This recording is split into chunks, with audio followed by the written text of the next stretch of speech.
আসসালামু আলাইকুম আমার প্রিয় ভাই বোনেরা। আজকে আমি নতুন একটা রেসিপি নিয়ে এসেছি।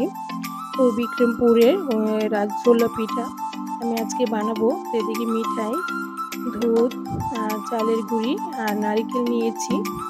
আর আমি এদিকে শুকনো চালের গুঁড়িটা নিয়েছি।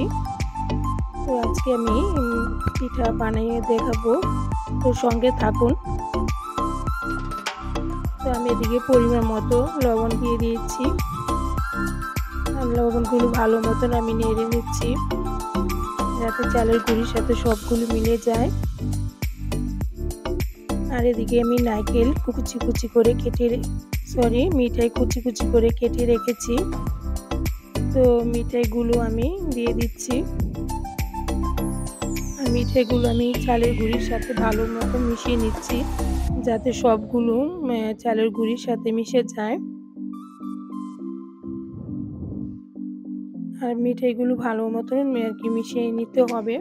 আর আপনারা চাইলে এদিকে ভিজা চালের গুঁড়িটাও নিতে পারেন। আমি এদিকে শুকনো চালের গুঁড়িটা নিয়েছি। তো আমি সবগুলো মিঠাই দিয়ে, আর এদিকে আমি খেজুরি মিঠাই নিয়েছি। আপনারা চাইলে আখের গুড়টাও নিতে পারেন। আর এই যে নারকেল কুড়ি নিয়েছি, কাঁচা নারিকেল। আপনারা চাইলে কিনা শুকনো নারিকেলও ইউজ করতে পারেন। তো এদিকে আমি শুকনো চালের গুঁড়িটা নিয়েছি, ভালো মতন সব নারিকেল আর মিঠাই মিশিয়ে নিচ্ছি। আর সাথে আমি দুধগুলো দিয়ে দিব। আর দুধগুলো জাল দিয়ে নিয়েছি, লিকুইড দুধ তৈরি। ভালো মতন আমি ভালো দুধগুলো দিয়ে আমি মিশিয়ে নিব। আপনারা চাইলে ওইদিকে গুঁড়া দুধটাও দিতে পারেন। গুঁড়ার দুধ দিলে একটু স্বাদটা বেড়ে যায়। তো আমি এটা ইউজ করিনি। এটা দুধগুলো দিয়ে আমি ভালো মতন নেড়ে নিচ্ছি। আর ভালো মতন আর কি মিশিয়ে নিতে হবে। তো হাত দিয়ে ভালো মতন মিশিয়ে নিচ্ছি। আর আমি অল্প অল্প করে এগুলো আমি এটি মিশিয়ে নিচ্ছি। আপনারা অল্প অল্প করে নিয়ে মিশিয়ে নেবেন। এই যে আমি অফ ক্যামেরায় ভালো মতন এটি মিশিয়ে নিয়েছি। একদম ঝরঝরে হয়ে গেছে। আর এটা তখনই বুঝতে পারবেন যে হ্যাঁ, ধরলে ঝরঝরে হয়ে যায় আর মুট করলে দলা পেকে যায়। এই যে দেখুন, এই যে ভেঙে দিয়েছি, ঝরঝরে হয়ে আবার গুঁড়িয়ে যাচ্ছে। তো এমন যদি হয় তো বুঝতে পারবেন যে না, পারফেক্ট হয়েছে। তো আমি এটি রাজগোল্লা পিঠা বানাবো। তো আমি আপনাদের একটা দোলা বানিয়ে দেখিয়ে দিচ্ছি আমি যে পিঠাগুলো কীভাবে আমি বানাবো। এই তো মুঠি করে নিয়ে মুঠ করে নিয়ে আমি ছোট ছোট বলের আকার করে নিচ্ছি, বলের মতন। আপনারা আপনাদের মতন ডিজাইন করে নিতে পারেন। যে ডিজাইনটা আপনার কাছে ভালো লাগে ওইটাই করে নিতে পারেন। তো আমার কাছে এটা একদম সহজ লাগলো, তাই আমি এটা এইভাবে করে নিচ্ছি। তো এইভাবে আমি করে একটা বানিয়ে নিব। তো আমি আরেকটা আপনাদের করে দেখিয়ে দিচ্ছি। এভাবে আপনারা সহজে ঘরে বানিয়ে খেতে পারেন। এত সুন্দর একটা পিঠা একদম সহজভাবে আমি আপনাদের করিয়ে দেখিয়ে দিচ্ছি। দেখুন কত সুন্দর হয়েছে। আমি একটা কুকি কাটা দিয়ে আরেকটা বানিয়ে দেখাবো। তো আমি একটা কুকি কাটা নিয়েছি। তো এই ডিজাইনে আমি আরেকটা করে আপনাদের দেখিয়ে দিব। যাদের ঘরে কুকি কাটা নেই তারা অন্য কোনো ডিজাইন দিয়ে করে নিতে পারেন। তো আমি এটা করে নিচ্ছি, দেখুন। আর এটা দিয়ে করতে হলে অবশ্যই একটু চাপ দিয়ে দিয়ে করতে হবে, যেহেতু ঝরে যাতে না যায় ওইভাবে আর কি করতে হবে, যাতে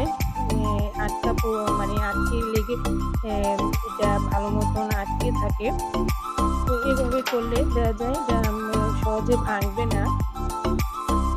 তো আমি এভাবে করে নিচ্ছি, যা একটু জাতা দিয়ে দিয়ে করে নিচ্ছি। তো আমি করে আপনাদের দেখিয়ে দিচ্ছি। যার ঘরে যে ডিজাইন থাকে ওটা আপনারা করে নেবেন, যার যার ডিজাইন অনুযায়ী পিঠাটা তৈরি করে নেবেন। আর এই পিঠাগুলো খেতে এতই স্বাদ যে না খেলে বুঝতে পারবেন না, অনেকটাই টেস্টি লাগে এই পিঠাগুলো।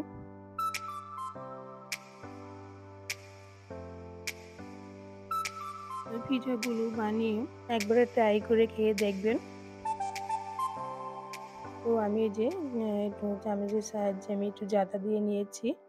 তো এইভাবে করে আমি একটু দেখিয়ে দিচ্ছি। দেখুন কতটা সুন্দর হয়েছে পিঠাগুলো। তো দেখুন কতটা সুন্দর হয়েছে। একটা কলকাতা দিয়ে আমি করে নিয়েছি। এমন করে আমি আরো কয়েকটা করে নেব।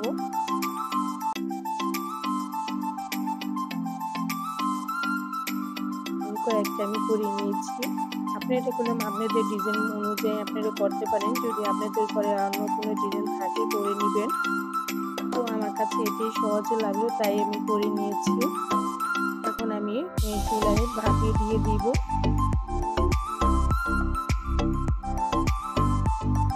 এই যে দেখুন কত সুন্দর হয়েছে। পিঠাগুলো দেখতে যতটা সুন্দর খেতে ততটাই সুন্দর। আমি এদিকে একটা চালন নিয়েছি আর এই যে পানি বসিয়ে দিয়েছি। চালনের মধ্যে আমি পানি দিয়ে এই যে আমি একটা নেট কাপড় দিয়ে দিয়েছি। আপনাদের ঘরে যদি সুতি কাপড় থাকে তাহলে সুতি কাপড়ও দিয়ে দিতে পারেন। তো আমি এটা দিয়েছি, এটা দিয়ে ভাপ দিয়ে তাড়াতাড়ি হবে এই জন্য আমি এটা দিয়েছি। তো এইভাবে আমি দিয়ে সাজিয়ে নিব।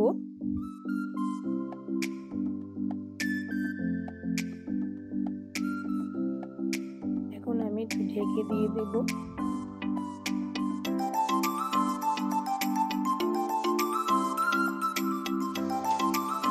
তো আমি এটা ভাপ দিয়ে নিয়েছি। প্রায় 10 মিনিটের মতন ভাপ দিয়েছি, যেহেতু ভাপ দিতে একটু সময় লেগেছে। তবে আমি ভাপ দিয়েছি, বেশি ভাপ দিয়ে সিদ্ধ করে নিয়েছি। একদম পারফেক্ট সিদ্ধ হয়ে গেছে। এটা আমি জাতা দিয়ে দেখে দিচ্ছি যে একদম পারফেক্ট সিদ্ধ হয়েছে। দেখুন একদম সিদ্ধ হয়ে গেছে।